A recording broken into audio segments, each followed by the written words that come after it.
Tema 2D2. Sistemas de corpos sem atrito.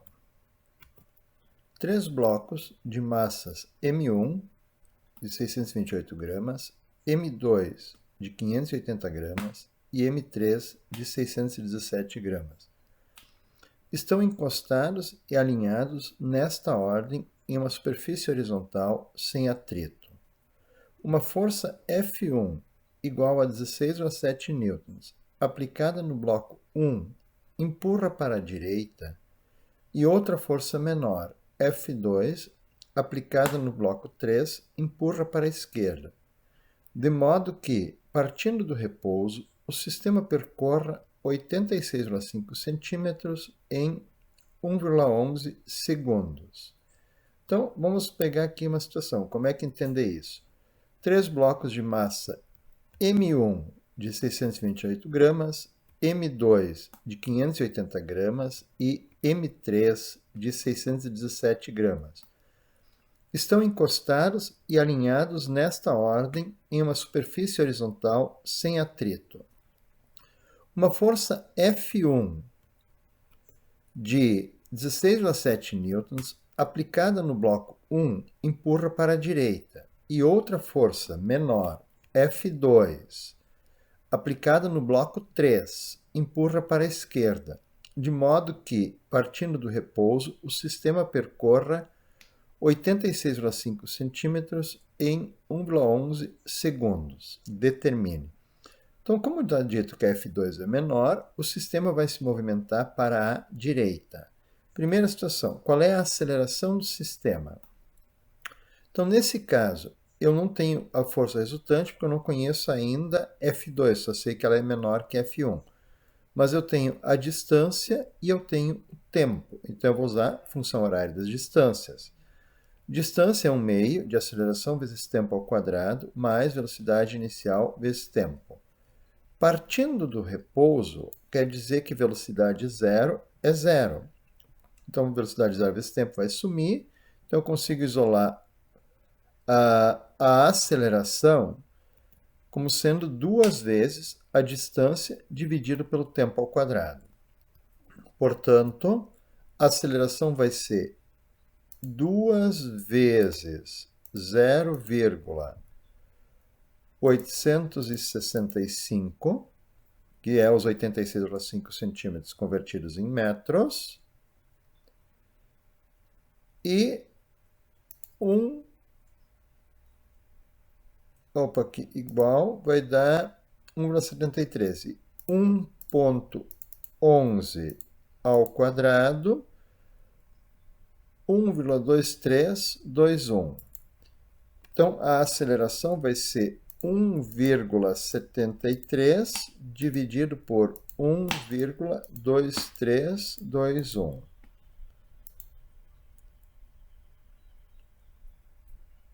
Acho que eu não coloquei a vírgula. 1,73 dividido por 1,2321. 1,4041 metros por segundo ao quadrado. Pergunta B. A força resultante que atua no sistema.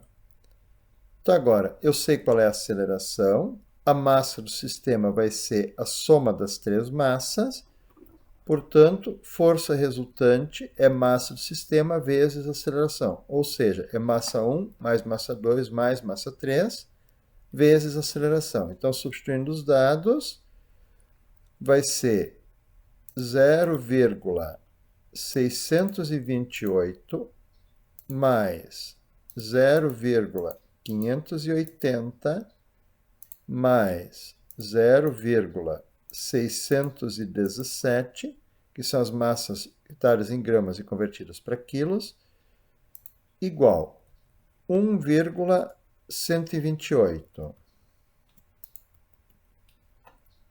Aliás, 1,825 vezes a aceleração que deu 1,4041, eu vou ter que a força resultante que atua no sistema é de 2,5625 newtons, ou seja, 2,56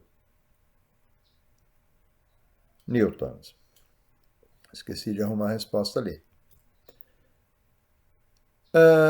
Pergunta C. O modo da força F2. Então, a resultante é força 1 menos força 2. Sobre o sistema, as forças horizontais não têm atrito, porque é um sistema sem atrito. Na horizontal, as forças verticais, os pesos das massas M1 e M2 são anulados pelas forças normais feitas pela superfície, portanto, a resultante vai ser a força maior F1 menos a força menor F2. Assim, eu posso isolar a força F2, que vai ser força 1 menos a resultante que nós acabamos de calcular. Portanto, a força 2 vai ser 16,7 menos 2,5625 igual 14,1375 newtons, ou seja, 14,1 newtons é a resultante que atua sobre o sistema. Pergunta D. O moro da força resultante que atua no bloco 1 em newton.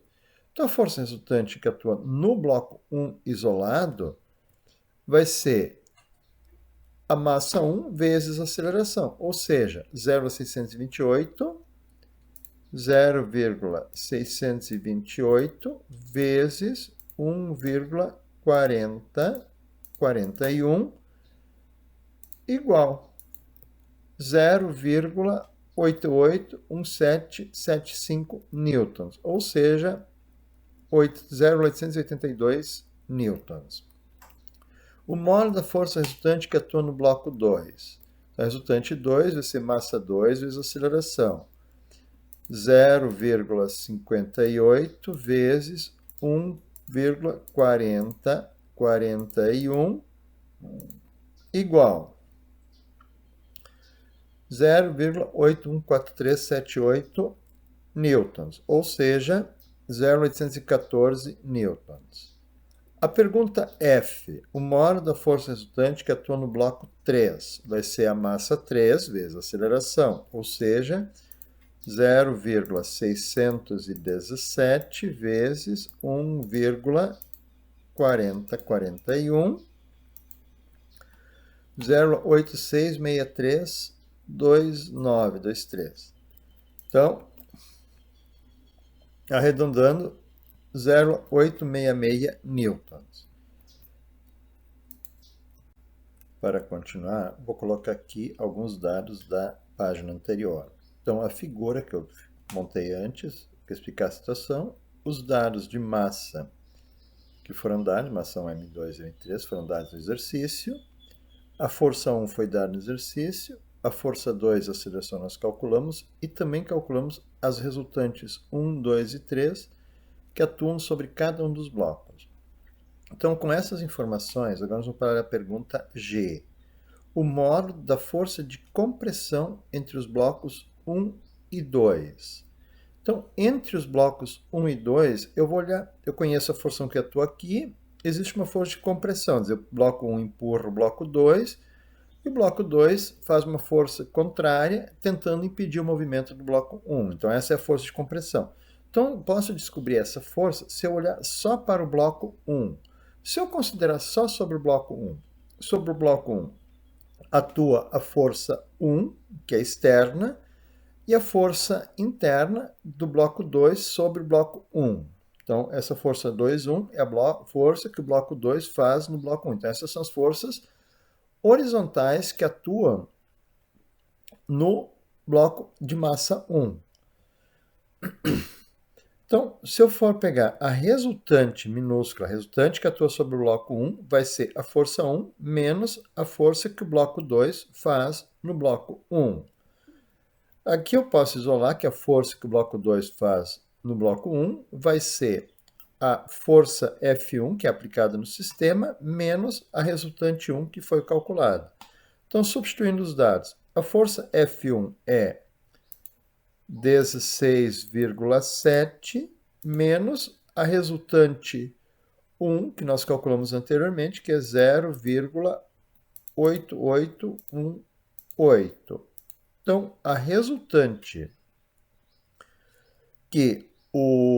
a força que o bloco 2 faz no bloco 1 é de 15,8182 newtons. Ou seja, arredondando, 15,8 newtons. Pergunta H. O moro da força de compressão entre os blocos 2 e 3. Então, eu vou fazer a mesma coisa, mas agora eu vou analisar o bloco 2. Sobre o bloco 2, atua a força que o bloco 1 faz no bloco 2, que é igual à força que o bloco 2 faz no bloco 1. Então, essa força 1, 2 é igual à força 2, 1. Elas formam um par chamado de ação e reação, que é da terceira lei de Newton. E vai atuar aqui a força que o bloco 3 faz no bloco 2. Então, o bloco 2 está entre eles, ele recebe uma força de cada lado dos blocos. Então, a resultante sobre o bloco 2 vai ser a força que o bloco 1 faz no bloco 2, menos a força que o bloco 3 faz no bloco 2. Isolando a força que o bloco 3 faz no bloco 2, eu vou ter igual a força que o bloco 1 faz no bloco 2, menos a resultante que atua no bloco 2. Os dados que eu então conheço, 15,8112, que eu calculei anteriormente, menos a resultante que atua no bloco 2, que eu também já calculei. Então, 15,8182 menos 0,8144 igual 15,038 newtons. É a força que o bloco 3 faz no bloco 2. Então, 15 newtons é a força de compressão entre os blocos 2 e 3. Eu agora posso usar o bloco 3 para fazer uma prova real. Se eu analisar somente o bloco 3, eu vou ter a força que o bloco 2 faz no bloco 3, que é igual à força que o bloco 3 faz no bloco 2, e eu tenho a força 2, que é externa ao sistema. Portanto, a resultante do bloco 3 vai ser a força que o bloco 2 faz sobre o bloco 3, menos a força 2, que é externa. Então, isolando a força, substituindo a resultante 3, eu conheço aqui, foi calculado anteriormente. A força que o bloco 2 faz no bloco 3 é 15,0038, menos 14,1375. Então, 15,0038 menos 14,1375 é igual a 0,8663. Então, a R3, pelas duas maneiras, dá exatamente a mesma resposta. Então, as contas estão corretas. A prova real fechou.